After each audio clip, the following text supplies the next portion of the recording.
Hello, and welcome to Lotus Light Teachings. Today, we invite you on a profound journey of self-discovery and transformation as we explore the wisdom of focusing on yourself, not others. Drawing on timeless Buddhist teachings and practical insights, we'll uncover how turning inward can unlock your true potential and lead to a life of fulfillment and peace. Let's begin this inspiring journey together. Imagine standing in a serene garden at dawn, surrounded by flowers of every color. Each one blooms in its own time and unique way, unaffected by the others. Now, ask yourself, when was the last time you nurtured your inner garden instead of worrying about someone else's? In life, we often get caught up in the noise around us. Opinions, expectations, comparisons, losing sight of our own path. But what if the key to true happiness lies not in what others think or do, but in how deeply we understand and care for ourselves? Today, I want to take you on a journey inward. Together, we'll explore the Buddhist teachings that remind us, peace comes from within. Do not seek it without. We'll discover practical steps to cultivate self-awareness, self-compassion, and a sense of purpose rooted in your own values. Along the way, I'll share stories and insights that I hope will inspire you to focus on the most important person in your life, yourself. Are you ready? Let's begin. Part 1. Why focus on yourself? Have you ever found yourself lying awake at night, replaying someone else's words in your mind or worrying about how your actions might be perceived by others? In those moments, do you feel closer to understanding your purpose, or does the weight of external expectations pull you further from yourself? These questions are the gateway to a deeper reflection on the importance of focusing inward, not outward. Life often feels like a delicate dance between what the world demands of us and what our inner selves quietly yearn for. The Buddha's wisdom reminds us that happiness is not found in the validation of others, but within the sanctuary of our own minds. Peace comes from within. Do not seek it without, he taught. This simple yet profound truth lies at the heart of why focusing on yourself is essential for personal growth. Energy, like time, is finite. Imagine carrying a bucket of water to nourish a garden. Every drop that spills along the way represents the moments you spend consumed by others' opinions or comparisons. By the time you reach your garden, the metaphor for your own growth, there may be little left to nourish it. Focusing inward means redirecting that energy to cultivate self-awareness, resilience, and inner peace. It's about tending to your inner world so that you can bloom authentically, no matter how the external landscape looks. In Buddhism, this practice is not selfish but vital. It acknowledges the interconnectedness of all things. When you care for yourself, you become more capable of offering compassion and understanding to others. One of Buddhism's core teachings is mindfulness, being present with your thoughts, feelings, and surroundings without judgment. It's a tool for reclaiming your energy, moment by moment. When you find your mind drifting to what others think or feel about you, mindfulness invites you to gently return your focus to yourself. Non-attachment, another pillar of Buddhist philosophy, helps us let go of the need for external validation. Imagine clinging to a rope tied to a heavy stone. The harder you hold on, the more it drags you down. Letting go doesn't mean you stop caring. It means you release the burden of control over things that are not yours to carry. The Buddha once shared a parable about a man struck by an arrow. Instead of seeking immediate help, the man begins questioning who shot the arrow, what type of bow was used, and why he was targeted. Meanwhile, the arrow remains lodged, causing pain and suffering. This story illustrates how our fixation on external circumstances can distract us from addressing the root of our suffering, ourselves. Consider a young professional, Mia, who spends hours scrolling through social media, comparing her life to others. She sees friends traveling, achieving milestones, and receiving accolades, while she feels stagnant. The comparison leaves her exhausted and unfulfilled. Mia's situation is not unique.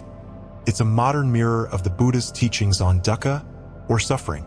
The first noble truth acknowledges that life is inherently marked by dissatisfaction, often fueled by craving and attachment.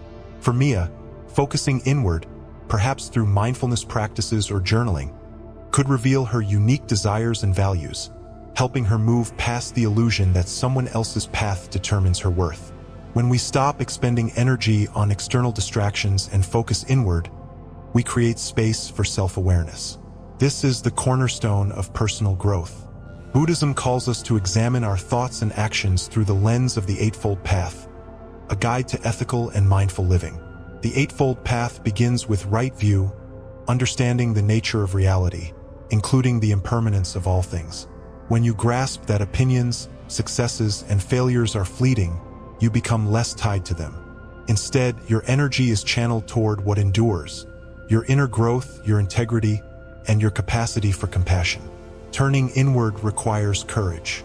It can feel like venturing into uncharted territory, facing vulnerabilities we've long ignored. But this journey is also deeply empowering. When you focus on yourself, you discover the reservoir of strength, creativity, and wisdom that has always been within you. The Buddha's life exemplifies this.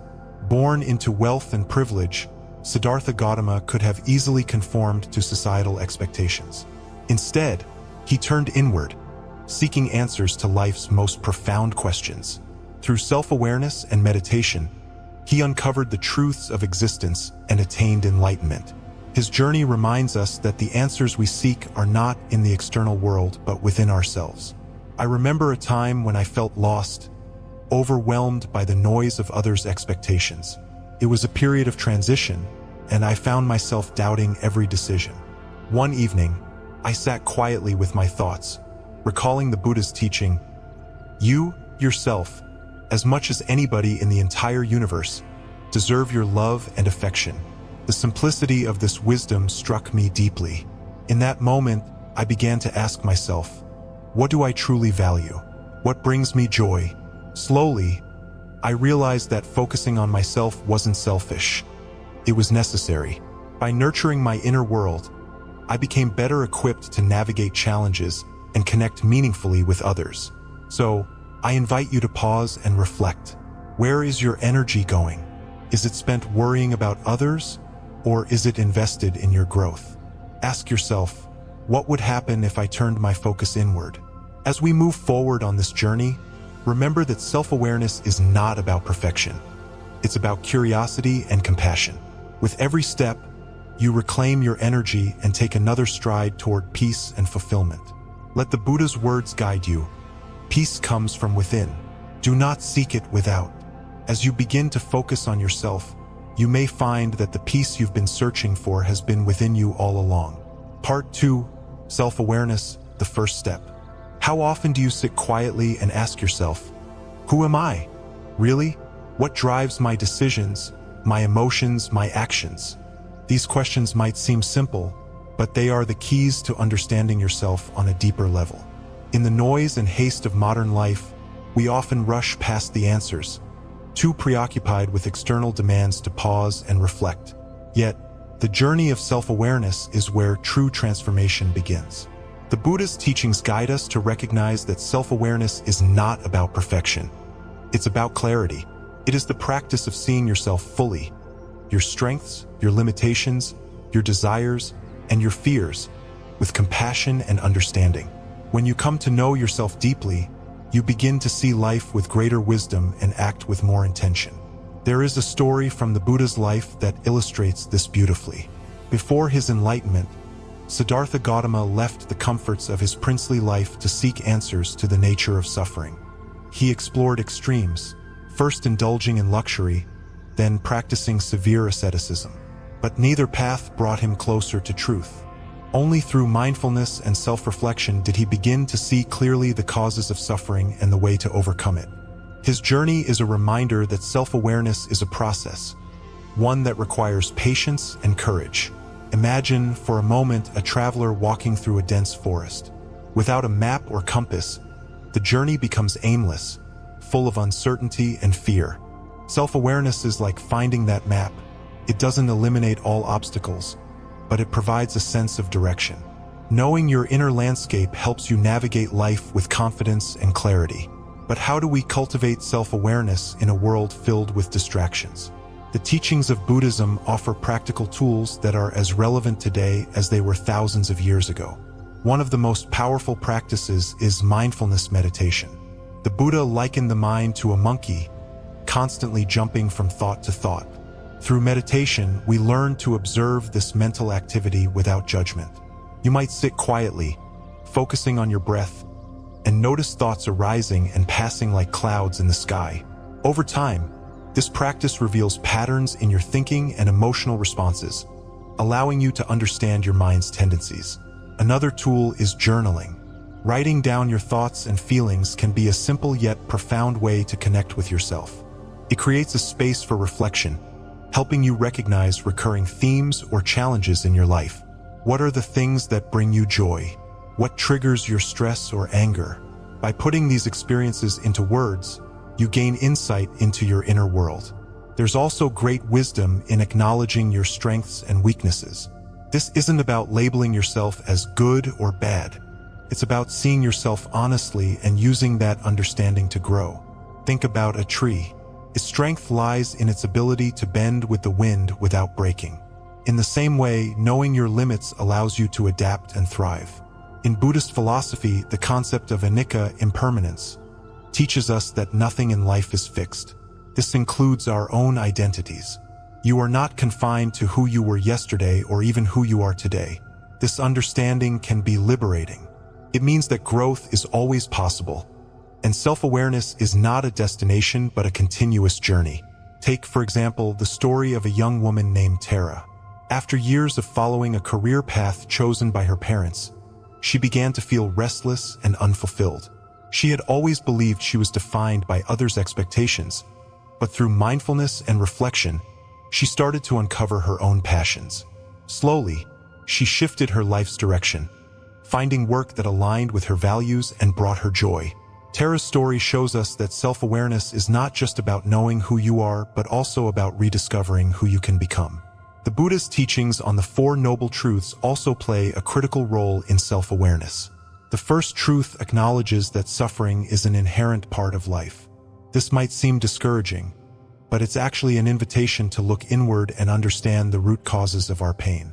Are we clinging to things we cannot control? Are we driven by desires that lead to dissatisfaction?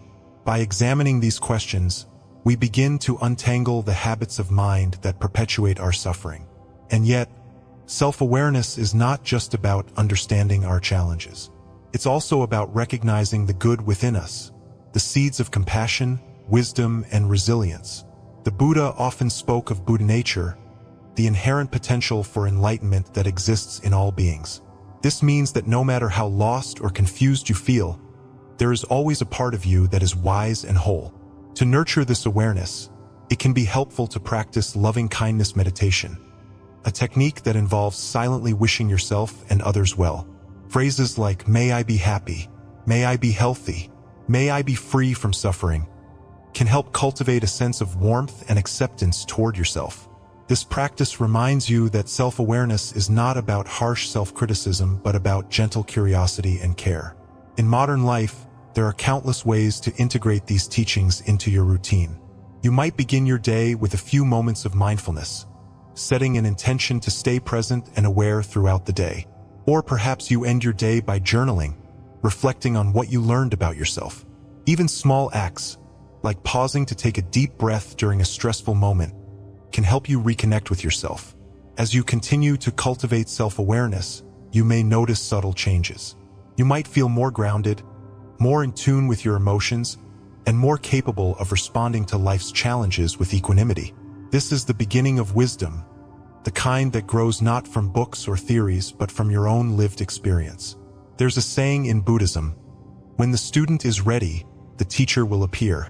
Often, the greatest teacher is within you, waiting to be discovered. By turning your attention inward and exploring your own mind and heart, you embark on a journey that is uniquely yours, a journey toward peace, clarity, and freedom. And so, as you move forward, I encourage you to ask yourself, what do I truly value? What patterns do I see in my thoughts and actions? How can I better align with my own truth? These questions are the foundation of self-awareness, the first step on the path to a more authentic and fulfilling life. Part 3. Setting clear goals. Imagine standing at the edge of a vast forest, with countless paths stretching out before you. Each path represents a choice, a possibility.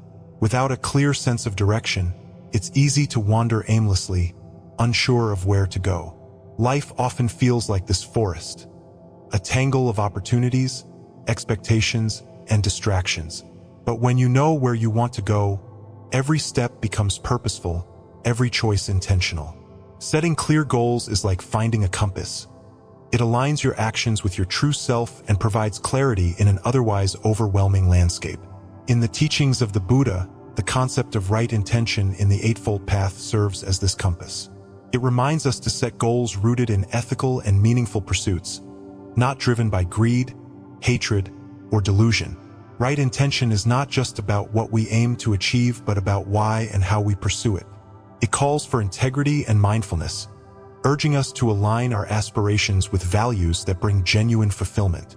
The process of setting goals begins with understanding what truly matters to you. This might sound simple, but it requires deep introspection. Too often, our desires are shaped by societal pressures or the expectations of others. Have you ever asked yourself, am I chasing this dream because it's mine, or because I think it's what I'm supposed to do? These moments of questioning are opportunities to reconnect with your authentic self. A story from the Buddha's life illustrates the power of clear intentions. Before attaining enlightenment, Siddhartha Gautama sat beneath the Bodhi tree, vowing not to rise until he uncovered the truth about suffering.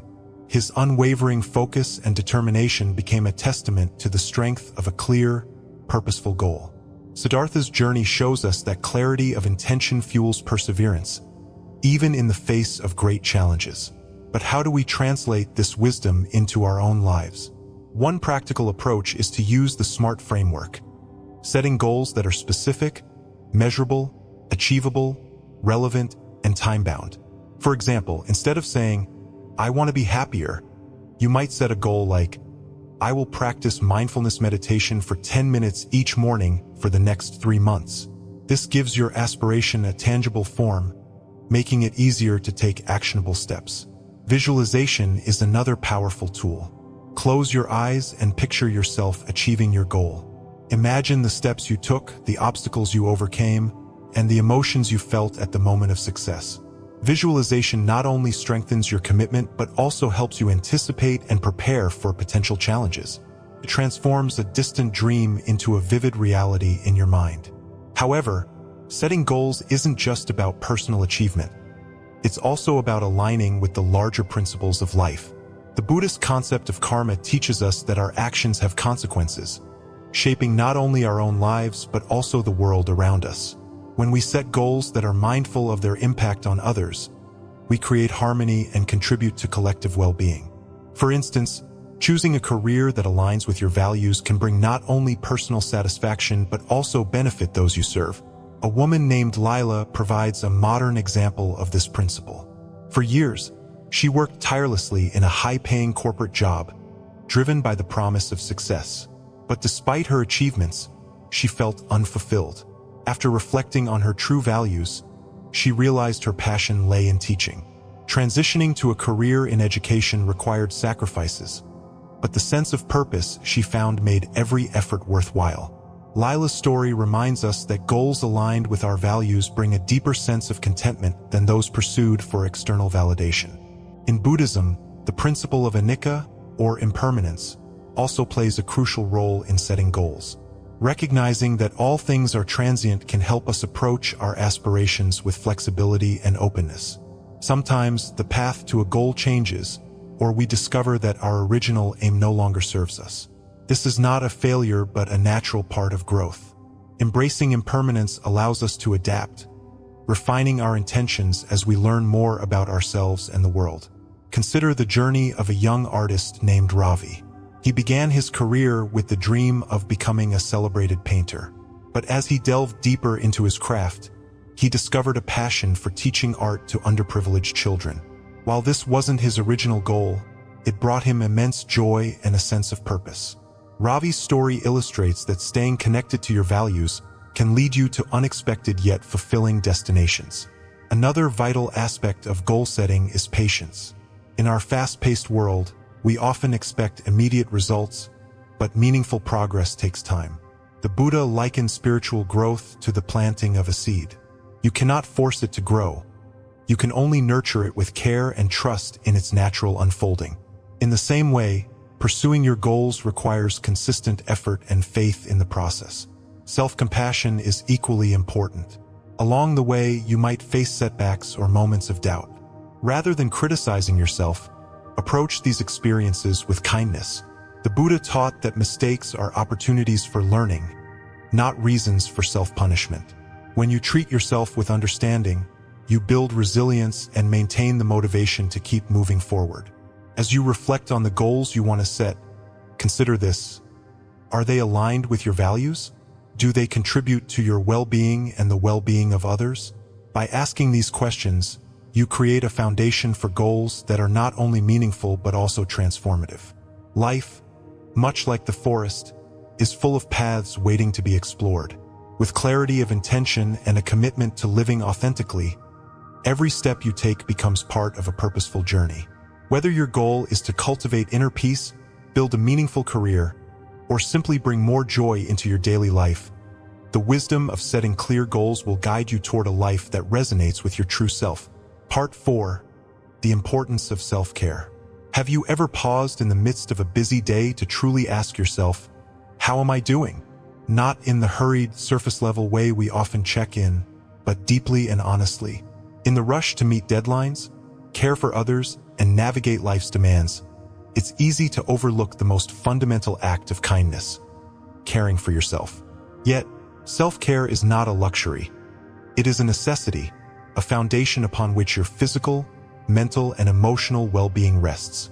Without it, even the strongest among us can falter. The Buddhist teachings provide profound insights into the importance of balance in life.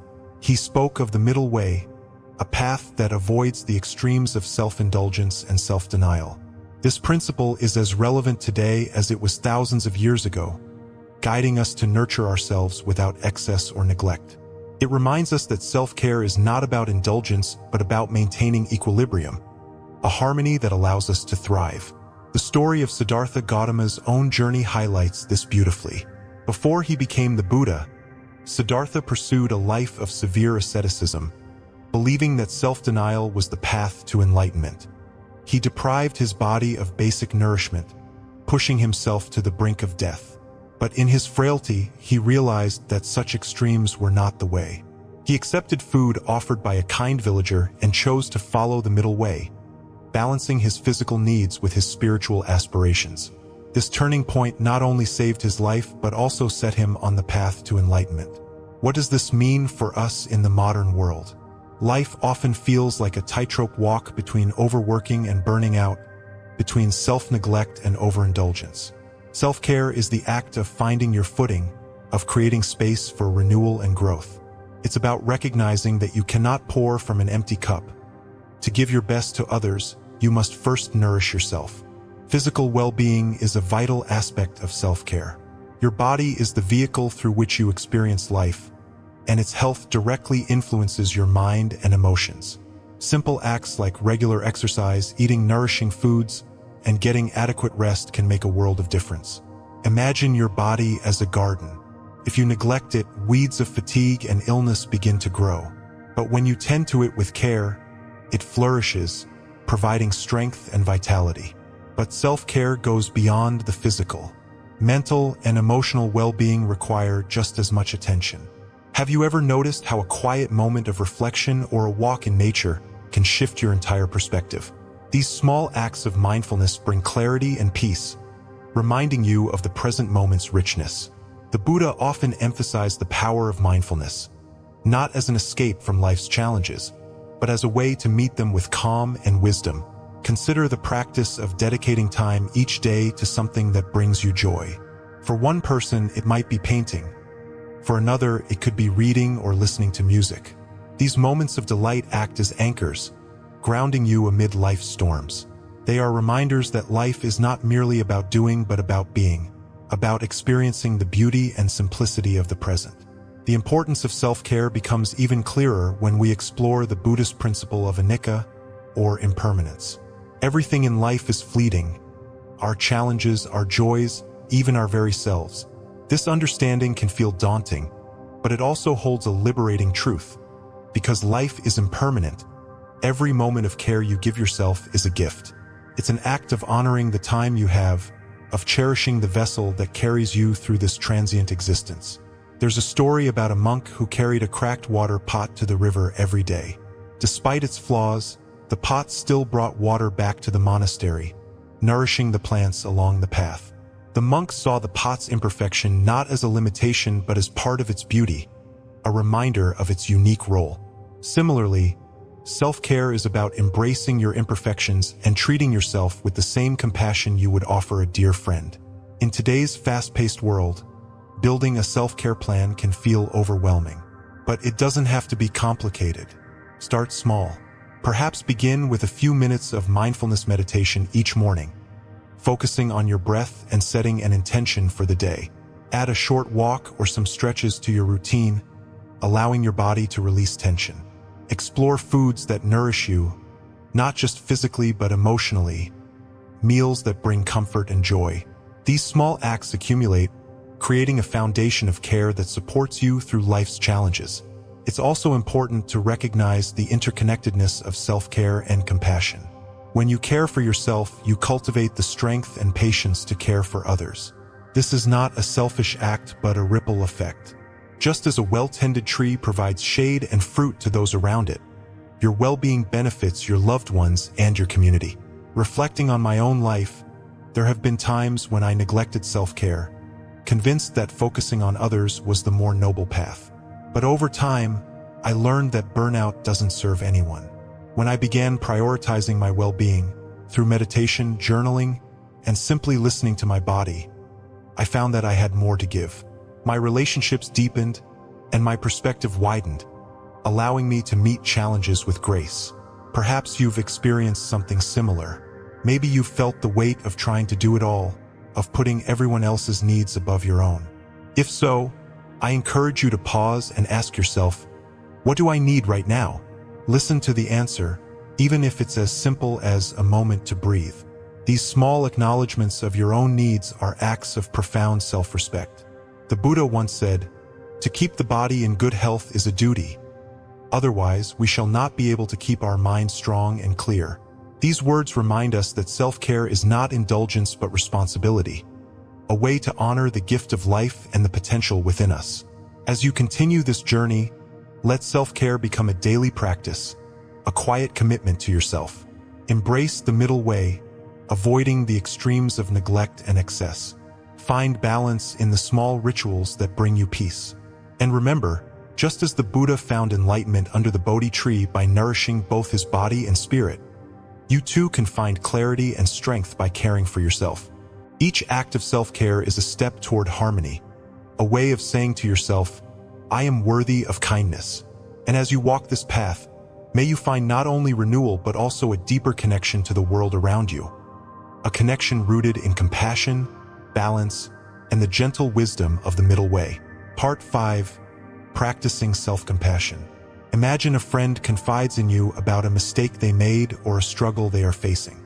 You wouldn't respond with harsh judgment or dismiss their pain. Instead, you would likely offer words of comfort and encouragement, helping them see that their worth is not diminished by this one moment. Now, ask yourself, how often do you extend that same kindness to yourself? The practice of self-compassion is not just an act of kindness. It is a profound acknowledgement of our shared humanity. The Buddha once said, "You can search throughout the entire universe for someone more deserving of your love than yourself, and that person is not to be found." These words remind us that we are worthy of love and understanding, no less than anyone else. Yet, in the face of our own mistakes or pain, we often struggle to embrace this truth. Self-compassion begins with recognizing our intrinsic worth, not as something earned through perfection or achievement, but as an undeniable aspect of our being. Life is inherently imperfect, filled with challenges and missteps. The Buddhist teachings on the Four Noble Truths reveal this reality. Suffering, dukkha, is a natural part of existence. However, instead of resisting or condemning this truth, self-compassion invites us to hold it gently, to approach our struggles with understanding rather than blame. There's a powerful story from the Buddha's life that illustrates this. One day, a disciple came to him, deeply troubled by his inability to maintain perfect mindfulness during meditation. The disciple lamented his weakness, calling himself a failure. The Buddha, instead of chastising him, shared the metaphor of the lute. He explained that a lute produces beautiful music only when its strings are neither too tight nor too loose. In the same way, we must approach ourselves with balance, neither overly critical nor overly indulgent. This balance is the essence of self-compassion. In modern life, the concept of balance often feels elusive. We are bombarded by messages that equate our worth with our productivity, appearance, or social standing. When we fall short of these external standards, self-criticism can become a reflex. But the wisdom of self-compassion teaches us to step away from these harmful cycles. It asks us to look inward, to connect with the part of ourselves that longs for care and understanding. A practical way to begin this practice is through loving-kindness meditation, metta bhavana. This meditation encourages us to cultivate warmth and goodwill, starting with ourselves. You might sit quietly, close your eyes, and silently repeat phrases like, "May I be happy, may I be healthy, may I be free from suffering." At first, this may feel awkward or unnatural, especially if self-compassion is not a familiar habit. But over time, these words become a bridge, connecting you to your own heart. Another exercise is to write a compassionate letter to yourself. Imagine you are writing to a dear friend who is facing the very struggles you are experiencing. What would you say to them? How would you comfort and encourage them? Then, turn those words inward. This act of writing can be deeply healing, a tangible reminder that your pain is worthy of acknowledgement and your efforts worthy of praise. In Buddhism, the concept of dukkha extends beyond personal suffering to include the universal nature of hardship. This understanding can help us approach ourselves with greater compassion. When you stumble or face difficulty, remind yourself that you are not alone in your experience. Every person you meet is carrying their own burdens, their own moments of doubt and pain. Recognizing this shared humanity softens the edges of our self-criticism, replacing it with empathy. A modern example might help illuminate this idea. Consider a man named David, who recently lost his job. He felt a deep sense of failure, believing he had let his family down. But when he began practicing self-compassion, he allowed himself to grieve without judgment. He reminded himself that economic challenges affect millions and that his worth was not tied to his job title. This shift in perspective enabled David to seek new opportunities with renewed confidence and resilience. Self-compassion is not about excusing harmful behavior or avoiding accountability. Rather, it is about creating a safe internal space where growth becomes possible. When we approach our mistakes with kindness, we are more likely to learn from them and make better choices in the future. Harsh self-criticism, on the other hand, often paralyzes us, trapping us in cycles of shame and regret. The Buddhist principle of anatta, or non-self, also offers a liberating perspective. It reminds us that we are not defined by any single moment, emotion, or thought. Our identity is fluid, shaped by countless interactions and experiences. This understanding allows us to see our failures and successes as fleeting, part of the ever-changing flow of life. By letting go of rigid self-judgments, we make room for growth and renewal. I recall a time in my own life when I faced significant challenges. I felt overwhelmed, doubting my abilities and worth. A friend gently reminded me of the Buddha's teaching, "You, yourself, as much as anybody in the universe, deserve your love and affection." These words became a lifeline. They helped me see that my struggles were not signs of weakness but opportunities to practice compassion, both for myself and for others navigating similar paths.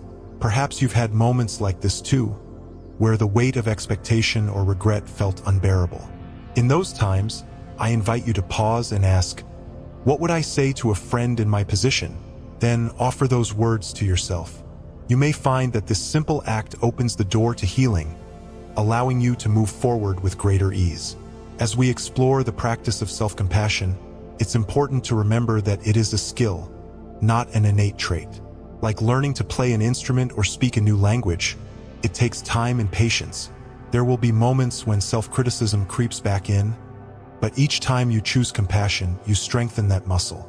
Over time, it becomes second nature, a way of living that brings both peace and resilience. The Buddhist teachings remind us that self-compassion is not just for our benefit.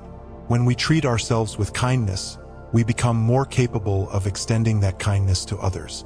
Our compassion radiates outward, creating ripples of understanding and connection in the world around us. So, the next time you face a challenge or make a mistake, remember, you are not alone. Every step you take on the path of self-compassion is an act of courage, a testament to your worth. Embrace yourself with the same tenderness you would offer a dear friend, and trust that this kindness will guide you through life's uncertainties with grace and strength. Part 6. Doing what you love. Life often feels like a series of tasks and obligations, a treadmill that keeps moving no matter how tired we are. In the midst of this, we might find ourselves asking, when was the last time I did something just for the joy of it? The things we love, the activities that light us up, inspire us, and make us lose track of time, are not just luxuries. They are essential to our well-being.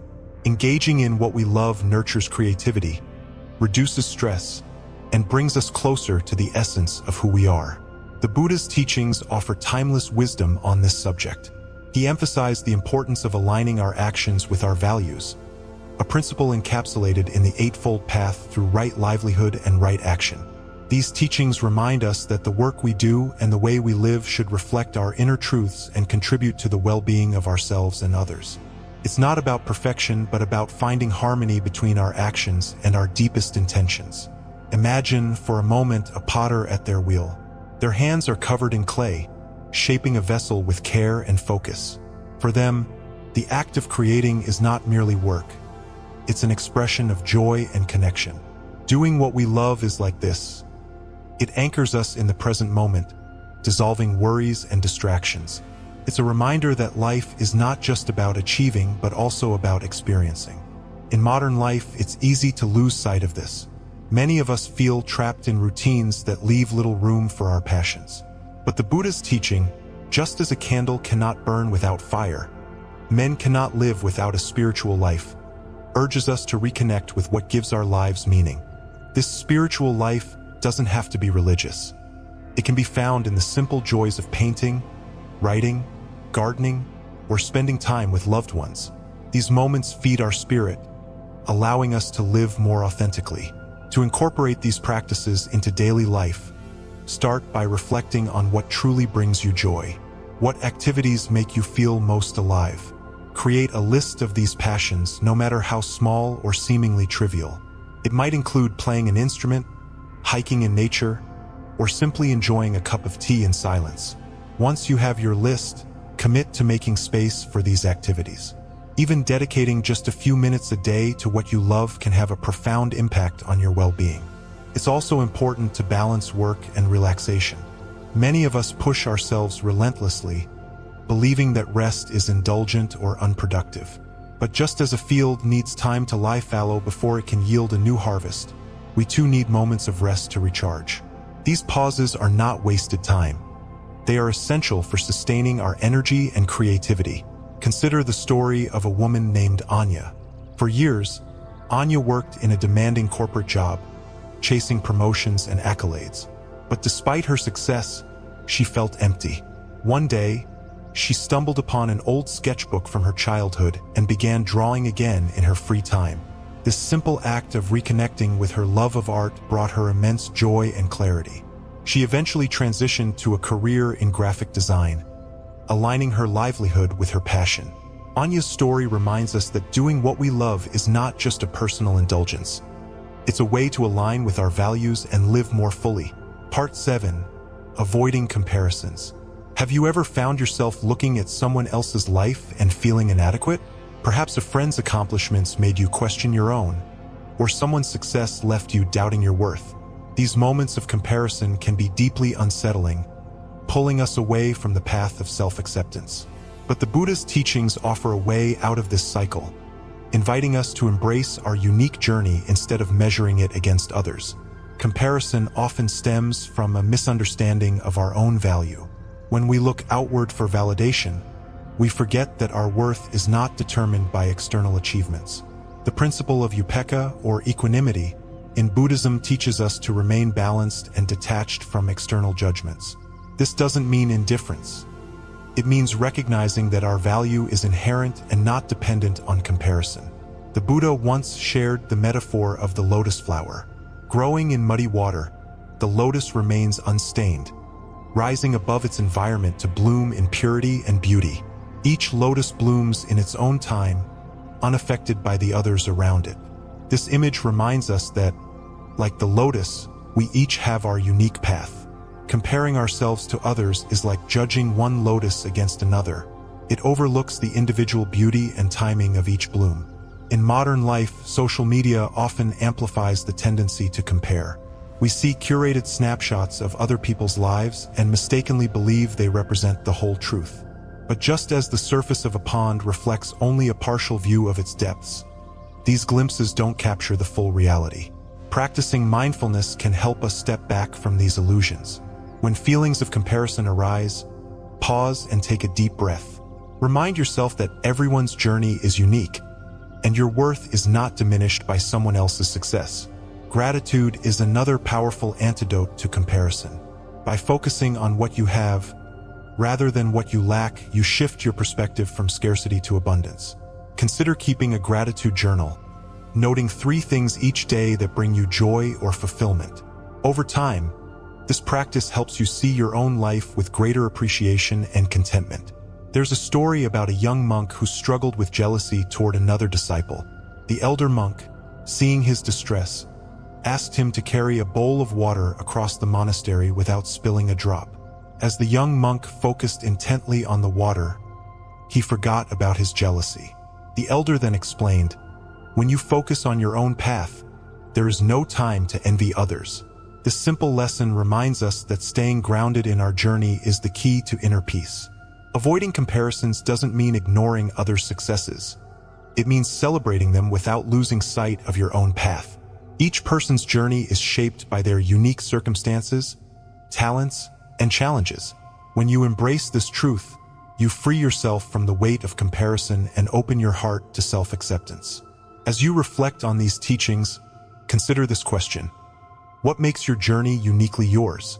By focusing on your own growth and embracing your individuality, you can cultivate a deeper sense of peace and fulfillment. Like the lotus rising above the mud, you have the strength to bloom in your own time, untouched by the comparisons that once held you back. Part 8: Aligning Actions with Values. Have you ever made a choice that felt deeply right, even if it was difficult? Or perhaps you've found yourself moving through life on autopilot, only to pause one day and wonder, is this truly what I believe in? These moments of clarity or doubt point to the profound role that values play in shaping our lives. To live authentically, we must align our actions with our values, ensuring that what we do reflects who we are at our core. The Buddha's life is a testament to this principle. Born into royalty, Siddhartha Gautama had every material comfort one could imagine. Yet, he recognized that these external pleasures could not provide lasting fulfillment. When he set out on his spiritual journey, he was confronted with countless distractions and temptations. At one point, he was offered great power and wealth by a king who sought to sway him from his path. But Siddhartha, unwavering in his commitment to understanding the nature of suffering and liberation, refused. His steadfast adherence to his values ultimately led to his enlightenment, showing us the strength and clarity that come from living authentically. In modern life, the need to align our actions with our values is just as important, though it can feel more elusive. We are constantly bombarded by societal expectations, professional pressures, and the lure of instant gratification. It's easy to lose sight of what truly matters. But when our actions are out of sync with our values, a subtle discontent begins to take root. A sense that something is missing, even if we can't quite name it. To begin this alignment, we must first identify our core values. This requires deep reflection. What principles guide your decisions? What do you hold most dear? These are not questions to answer hastily. They call for moments of quiet introspection, where you can listen to the truths that lie within you. A helpful exercise is to write down your values, perhaps words like compassion, integrity, creativity, or resilience. As you list them, notice which ones resonate most strongly. These are the guiding stars of your life, pointing the way toward actions that feel meaningful and true. Once you've identified your values, the next step is to examine how well your daily actions align with them. This can be both enlightening and challenging. Perhaps you value family, but long hours at work leave little time for loved ones. Or maybe you cherish honesty, yet you find yourself avoiding difficult conversations to keep the peace. These gaps between values and actions are not failures but invitations, opportunities to realign and grow. The Buddha's teaching on right action, part of the Eightfold Path, offers a framework for this process. Right action is about living in a way that supports your values and contributes to the well-being of others. It calls for mindfulness in how we treat ourselves, those around us, and the world at large. For example, if one of your values is environmental sustainability, right action might mean making conscious choices to reduce waste or support ethical businesses. These actions, though seemingly small, reinforce your values and deepen your sense of purpose. Living authentically also requires courage. There will be times when aligning with your values means making difficult choices, declining a lucrative job offer that conflicts with your principles, or standing up for what you believe in, even if it's unpopular. These moments can be daunting, but they are also profoundly empowering. Each time you act in alignment with your values, you strengthen your integrity and build a life that feels genuine. A powerful example of this can be seen in the story of Ashoka, the Indian emperor who, after witnessing the devastation of war, turned to Buddhism and vowed to govern with compassion and justice. His commitment to values such as nonviolence and ethical leadership transformed not only his reign but also the lives of millions. Ashoka's story reminds us that when we lead with our values, the impact can extend far beyond ourselves. In my own life, I've often found that the hardest yet most rewarding decisions are those guided by my values. I remember a time when I faced a choice between taking a well-paying job that didn't align with my passion or pursuing a path that felt more authentic but less secure. It wasn't an easy decision, and I wrestled with self-doubt. But by choosing to honor my values, I discovered a sense of fulfillment that no paycheck could provide. That experience taught me that living authentically is not always the easiest path, but it is always the most meaningful. As you embark on this journey of aligning your actions with your values, consider practical ways to integrate this practice into your daily life. Start small. Each morning, take a moment to reflect on your values and set an intention for the day. Ask yourself, how can I live in alignment with what matters most to me today? Throughout the day, pause to check in. Are your actions reflecting your intentions? If not, how might you adjust course? These small acts of mindfulness add up, creating a life that feels both purposeful and deeply satisfying. You might also find it helpful to regularly revisit your list of values. Over time, as you grow and change, your values may evolve.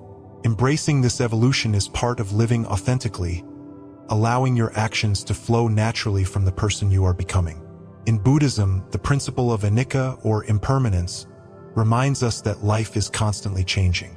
This understanding can help us approach the alignment of our actions with our values not as a rigid standard but as a dynamic process.